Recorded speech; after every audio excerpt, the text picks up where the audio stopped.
माश की दाल ली है जिसे हमने 4 घंटे के लिए भिगोया हुआ है। 1 चम्मच चिकन पाउडर की, 2 चम्मच कुटा हुआ साबुत धनिया और जीरा, आधी चम्मच नमक की, आधी चम्मच हल्दी की, 1 चम्मच कुटी हुई लाल मिर्च की, आधी चम्मच काली मिर्च के पाउडर की, 2 से 3 अदद टमाटर चॉप किए हुए, 2 से 3 अदद प्याज स्लाइस में कट किए हुए, 2 चम्मच अदरक स्लाइस में कट कर लेनी है, 2 चम्मच अदरक लहसुन का पेस्ट, 5 से 6 हरी मिर्चें चॉप की हुई, आधी चम्मच पिसे हुए गरम मसाले की, हाफ कप धनिया का लेंगे और 2 अदद हमने बादियान के फूल, 2 अदद दालचीनी, 2 अदद बड़ी इलायची।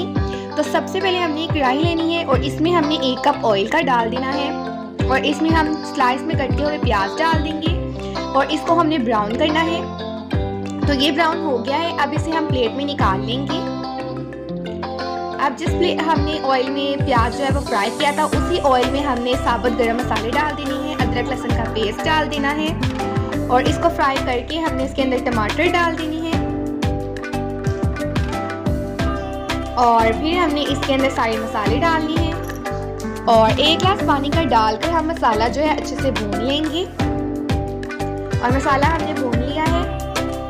अब हमने इसके अंदर माश की दाल डाल देनी है और 2 गिलास पानी के डालकर ढक्कन देकर 15 से 20 मिनट इसको पकाएं। तो 15 से 20 मिनट बाद दाल जो है वो अच्छे से गल गई है। अब जब इसका ऑयल जो है वो ऊपर आएगा तो हमने इसके अंदर पिसा हुआ गरम मसाला डाल देना है, आधी चम्मच अदरक के स्लाइस जो हमने कट किए थे वो डाल देंगे और हरी मिर्चें डाल देंगे और फिर हमने 2 चम्मच इसके अंदर मक्खन डाल देना है। ये ऑप्शनल है, आपकी मर्जी, आप डाल सकते हैं।